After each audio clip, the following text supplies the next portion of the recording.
नमस्कार दोस्तों। Education based business में आप सभी का स्वागत है।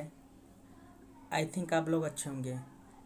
जैसा कि हम अपनी ज्योग्राफी की बुक कर रहे थे जो क्लास 12th की है, आज इसमें हम करेंगे चैप्टर नंबर 4 जिसका नाम है मानव बस्ती। तो इसमें हमारा जो पहला क्वेश्चन बनता है यह है कि मानव बस्ती किसे कहते हैं। ठीक है, तो मानव बस्ती किसे कहते हैं इसको हम देख लेते हैं।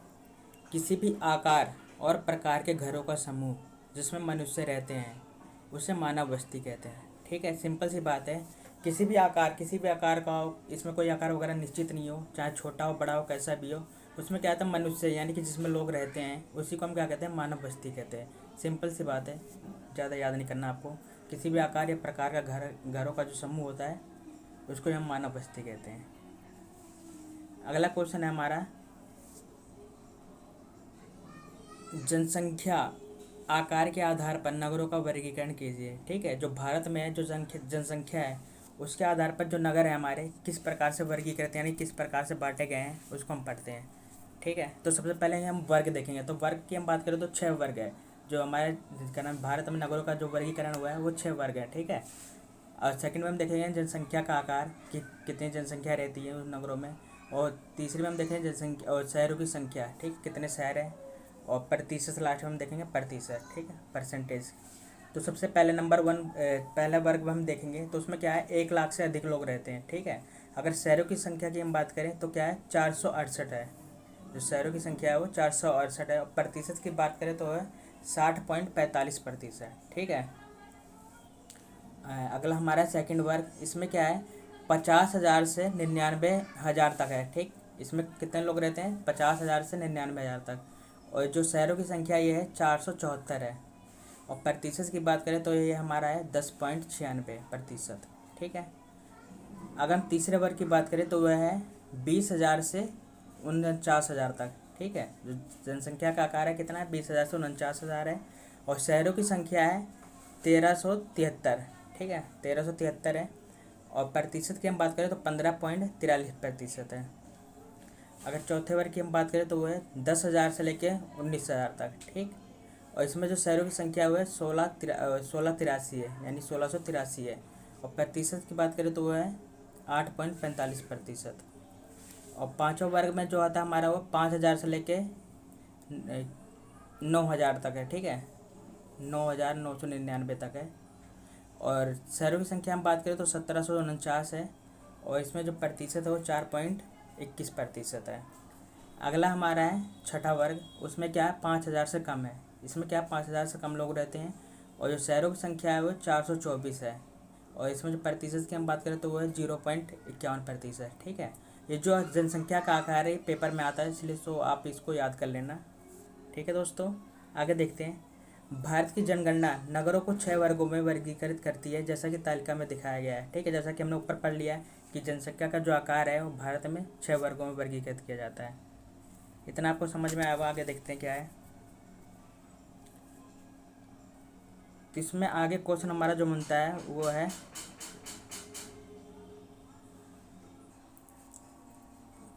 तो इसमें हमें पहले पता होना चाहिए तो क्या नाम, प्रथम वर्ग के नगर ये क्या होते हैं। ठीक है, तो प्रथम वर्ग के नगर क्या है देखते हैं।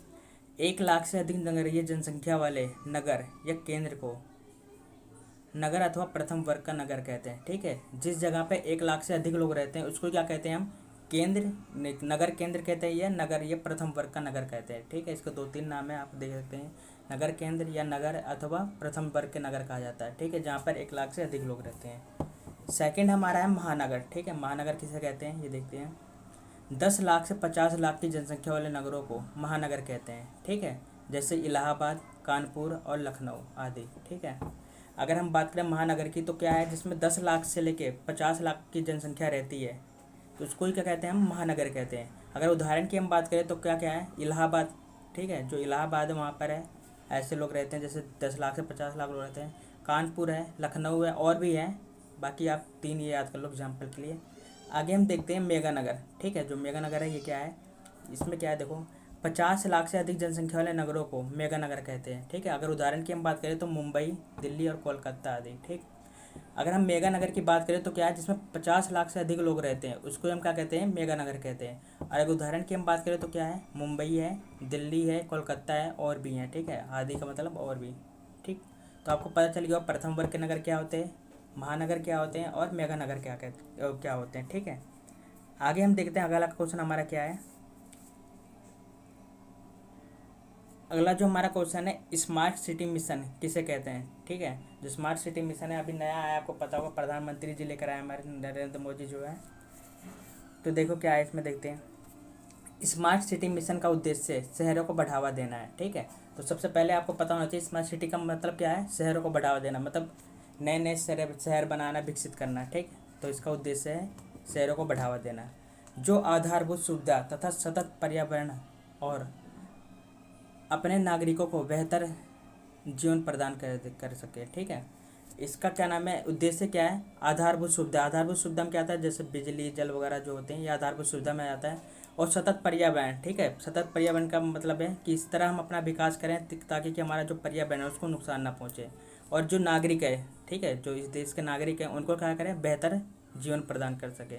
तो यही है स्मार्ट सिटी का मतलब, ठीक। स्मार्ट सिटी का जो उद्देश्य यही है कि आधारभूत सुविधा मिले लोगों को, सतत पर्यावरण हो, मतलब पर्यावरण को ज़्यादा नुकसान ना पहुँचे और नागरिकों को बेहतर जीवन मिले, ठीक। आगे देखते हैं। इस योजना में सतत तथा समग्र विकास पर ध्यान केंद्रित किया गया है, ठीक है। ये जो योजना है इसमें क्या है, सतत। सतत मतलब क्या है, इस प्रकार हम संसाधनों का उपयोग करें ताकि हमारी जो भावी पीढ़ी, जो भविष्य में पीढ़ी आने वाली है, उनको भी क्या नाम, वो उपयोग कर सके संसाधनों का, ठीक है। मतलब संसाधनों का ज़्यादा दोहन ना हो, ज़्यादा नुकसान ना हो। तो इस प्रकार हम इसको क्या करना है, प्रयोग करना है। और समग्र मतलब क्या है, मतलब सभी लोगों का विकास हो, ठीक। देश में जितने लोग हैं सभी को देखकर उनके हिसाब से विकास किया जाए, उनके लिए योजनाएं बनाया जाए, ठीक है। इस योजना उद्देश्य से एक ऐसे सघन देश क्षेत्र पर करना है जो एक मॉडल के रूप में अन्य बढ़ते हुए शहरों के लिए लाइट हाउस का मिशन हो, ठीक है। इसका मतलब क्या है, जो ऐसा कोई सघन क्षेत्र हो, मतलब सघन मतलब जहाँ पे ज़्यादा लोग रहते हैं, जो काफ़ी पिछड़ा हुआ, उस पर ध्यान दिया जाए ताकि वो क्या है, अन्य शहरों की तरह आगे बढ़ सके, ठीक।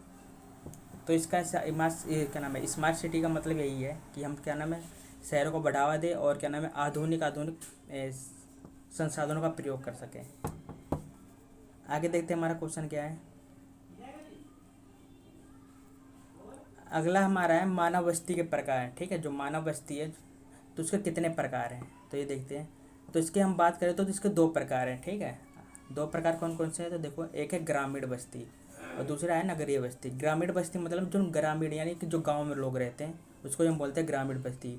और नगरीय बस्ती मतलब है जो शहरों में लोग रहते हैं उसको हम कहते हैं नगरीय बस्ती, ठीक है। तो देखते हैं, इसके पॉइंट है कुछ हैं, इसको आपको याद करना है। देखो क्या है, पहला पॉइंट की हम बात करें तो ग्रामीण बस्तियों में रहने वाले लोग मुख्यतः कृषि करते हैं, ठीक है। अगर हम ग्रामीण बस्ती में बात करें तो कौन से जो लोग हैं कौन सा काम करते हैं, तो कृषि करते हैं, ठीक। अगर हम नगरीय बस्ती की हम बात करें तो उसमें क्या है, देखो, नगरीय बस्तियों में अधिकतर जनसंख्या मुख्यतः द्वितीयक व तृतीयक क्रियाकलापों में संलग्न होते हैं, ठीक है। जो नगर में लोग रहते हैं क्या करते हैं, द्वितीयक यानी कि उद्योग वगैरह, फैक्ट्री वगैरह में काम करते हैं, ठीक है। और तृतीयक मतलब क्या, सेवाएं वगैरह, जैसे कि टिकट वगैरह बनाना या बैंकिंग वगैरह में काम वगैरह करना, ये सारे होते हैं तृतीयक सेवाएं, ठीक है। जो जैसे डॉक्टर वगैरह हो गया, ये तृतीयक सेवाएं होते हैं, तो ये काम करते हैं। अगला हमारे ग्रामीण में सेकंड पॉइंट, वो क्या है, ग्रामीण बस्तियाँ। यहाँ थोड़ा सा मिस्टेक है, यहाँ पर बस्ती आएगा। ग्रामीण बस्तियाँ आकार में छोटी होती हैं, ठीक है। अगर हम ग्रामीण की बात करें तो वहाँ पर जो बस्तियाँ होती हैं, ठीक है, वो क्या होती हैं, छोटी होती हैं, ठीक।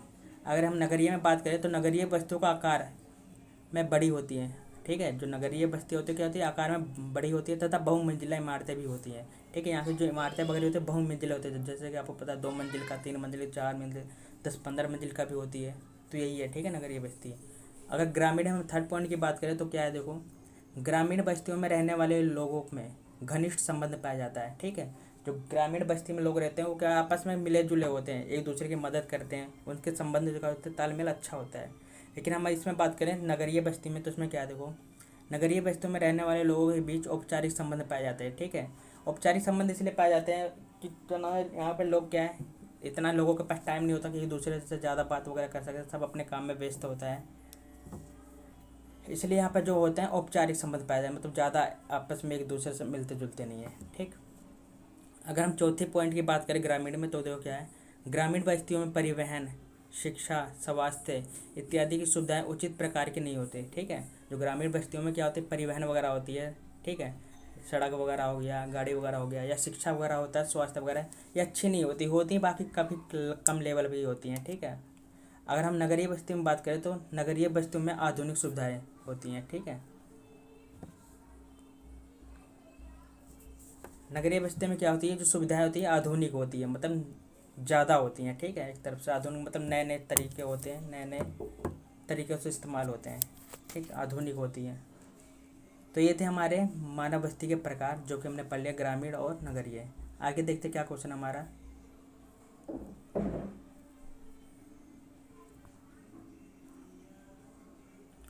अगला हमारा क्वेश्चन है, भारतीय नगरों को उनके विकास के आधार पर कितने वर्गों में रखा जाता है। ठीक है, जो भारतीय नगर है, जो भारत के नगर वगैरह, उनके विकास, जो विकास हुआ उनके आधार पर कितने वर्गों में रखा जाता है। ठीक है, तो इसकी हम बात करें तो तीन वर्ग है। ठीक है, 3 वर्गों में रखा जाता है।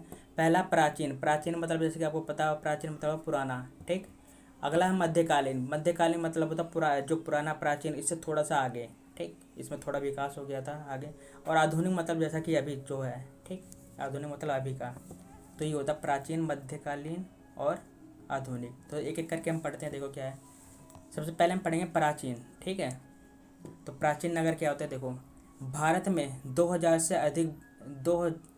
से अधिक वर्षों की ऐतिहासिक पृष्ठभूमि वाले अनेक नगर हैं। ठीक है, इसमें से अधिकांश का विकास धार्मिक व सांस्कृतिक केंद्रों को में हुआ है। ठीक, अगर हम बात करें ऐतिहासिक यानी पुराने नगरों की बात करें तो कितने हैं, 2000 से अधिक हैं। ठीक, इनका जो विकास हुआ किस रूप में विकास हुआ, तो इनका हुआ था धार्मिक मतलब पाठ पूजा के हिसाब से होता है, और सांस्कृतिक केंद्रों के रूप में हुआ था। ठीक, तो इन नगरों का विकास होता किस लिए होता, धार्मिक में हुआ था और सांस्कृतिक केंद्रों में हुआ था। जैसे कि हम इसमें उदाहरण की बात कर ले, कौन कौन से नगर हैं वो देखो। वाराणसी, ठीक, जो यूपी में आपको पता है, इनमें से सर्वाधिक महत्वपूर्ण नगर है। जो वाराणसी काफ़ी पुराना नगर है और सर्वाधिक महत्वपूर्ण है। ठीक, अगला है प्रयाग। प्रयाग, ठीक है, ये कहाँ पर है, इलाहाबाद में है। ठीक है, प्रयाग कहाँ पर है, जिसको हम प्रयागराज बोलते हैं वो ये है। प्रयाग जिसको शॉर्टकट में हम बोलते हैं, ये इलाहाबाद में। अगला है पाटलिपुत्र, जिसको बोलते हैं पटना है। ठीक, पटना को पहले हम क्या बोलते थे, पाटलिपुत्र बोलते थे। तो ये अगला है मदुरई। जो मदुरई ये देश में प्राचीन नगरों की कुछ अन्य उदाहरण। ठीक, ये कुछ हमारे जो नगर हैं, ये काम है प्राचीन नगर हैं। ठीक, तो यही थे हमारे प्राचीन नगर जिसको हमने अभी पढ़ा है।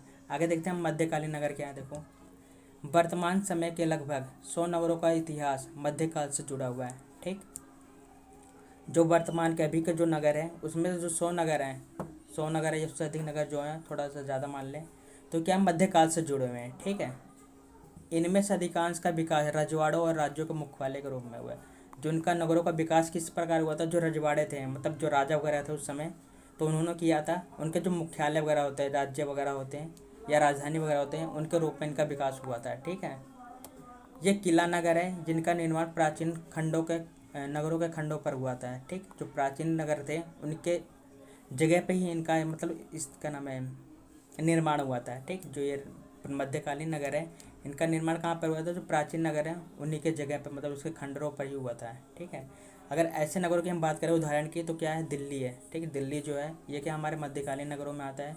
हैदराबाद है, जयपुर है, लखनऊ, आगरा और कानपुर। ठीक, ये कुछ नगर हैं जो महत्वपूर्ण है। अगला हमारा है आधुनिक नगर। ठीक है, तो आधुनिक नगर क्या है देखते हैं। अंग्रेजों और अन्य यूरोपियों ने भारत में अनेक नगरों का विकास किया है। ठीक, किसने किया था आधुनिक नगर, ये अंग्रेज जो आए थे हमारे देश में उन्होंने किया था, और यूरोप के लोग जो आए थे उन्होंने किया था। ठीक, तृतीय स्थानों पर अपने पैर जमाते हुए, तृतीय स्थान जैसे कि आपको पता है सेवाएं वगैरह जो होती हैं, सेवा क्षेत्र वगैरह, उन्होंने सर्वप्रथम सूरत, ठीक है, तृतीय स्थानों पर पैर जमाते उन्होंने क्या क्या करा था। सबसे पहले सूरत जो जगह है वहाँ पर, दमन, गोवा और पांडुचेरी इत्यादि जैसे व्यापारिक पत्तन स्थापित किए। ठीक है, व्यापारिक मतलब क्या होता है, व्यापार के लिए जो करा था इन्होंने। ठीक है, तो कौन कौन से थे, पहला था सूरत, दूसरा था हमारा दमन और गोवा और पांडुचेरी। ये कुछ नगर थे जो उन्होंने स्थापित किए थे। किसने? अंग्रेजों और यूरोपियों ने। तो ये थे हमारे आधुनिक नगर, ठीक है। तो इसमें हमने क्या पढ़ा? प्राचीन नगर पढ़ लिया, मध्यकालीन पढ़ लिया और आधुनिक नगर पढ़ लिया। आगे देखते हैं क्या है हमारे इसमें। आगे ही हमारा इसका पॉइंट है, देखो क्या है। अंग्रेजों ने बाद में मुंबई, ठीक है, जिसको पहले हम क्या कहते थे? मुंबई कहते थे, अब इसको क्या कहते हैं? मुंबई। चेन्नई, चेन्नई यानी जो पहले मद्रास में था, उसमें क्या वो, उसको हम बोलते हैं अब चेन्नई, ठीक है। और कोलकाता, जिसको हम पहले कलकत्ता बोलते थे, पर अपनी पकड़ मजबूत की और उनका अंग्रेजी शैली में निर्माण किया, ठीक है। जो मुंबई है, चेन्नई और कोलकाता, इस पे अपनी करना मजबूत पकड़ की, मतलब यहाँ पे कब्जा किया और यहाँ का जो विकास किया हुआ अंग्रेजी शैली में अपने हिसाब से, जैसे कि उनका रहन सहन है उसके हिसाब से उन्होंने इसका निर्माण किया है, ठीक है। अगला हमारा पॉइंट है वो क्या है? विश्राम स्थलों को विकसित किया गया। विश्राम स्थल आपको पता है जहाँ पर आराम करा, जैसे कि व्यापार के हिसाब से काम करते थे, तो अब वहाँ पर जो व्यापार करने के लिए व्यक्ति वगैरह आएंगे तो उसका क्या नाम है, विश्राम करने के लिए भी जगह वगैरह होना चाहिए। तो क्या नाम है, विश्राम स्थलों को विकसित किया इन्होंने, तथा पर्वतीय नगरों का विकास किया। जो पर्वत पे जो नगर थे, पर्वत वगैरह पे, वहाँ पे भी नगरों का इन्होंने विकास किया था, ठीक है। अगला हमारा है 1850 के बाद आधुनिक नगर उद्योगों पर आधारित नगरों का भी जन्म हुआ है, ठीक। अगर हम बात करें 1850 के बाद क्या हुआ, जो उद्योग वगैरह थे उसके आधार पर भी नगरों का विकास हुआ, ठीक। देखो कौन कौन से नगर थे उसमें, देखो जमशेदपुर जो था इसका एक उदाहरण है, ठीक। जो जमशेदपुर है इसका एक उदाहरण है, जो क्या हुआ 1850 के बाद हुआ था उद्योग के आधार पर, ठीक है। अगला हमारा पॉइंट है, इसमें कुछ अलग करके आप लिख सकते हैं नोट करके, देखो क्या है। स्वतंत्रता प्राप्ति के पश्चात, ठीक। स्वतंत्रता प्राप्ति यानी कि जब हमें स्वतंत्रता प्राप्त हो गया था उसके पश्चात अनेक प्रशासनिक केंद्रों, ठीक है। प्रशासनिक मतलब क्या होता है? जो यहाँ पर शासन सरकार हमारा प्रशासन चलाती है, ऐसे नगरों का विकास हुआ, जैसे कि क्या है, चंडीगढ़ है, भुवनेश्वर है और गांधीनगर इत्यादि। औद्योगिक केंद्रों की हम बात करें तो क्या है, दुर्गापुर है, भिलाई, बरौनी के रूप में विकसित हुआ है, ठीक है। अगर आपको वीडियो अच्छी लगी हो तो प्लीज़ लाइक एंड सब्सक्राइब करना। धन्यवाद दोस्तों।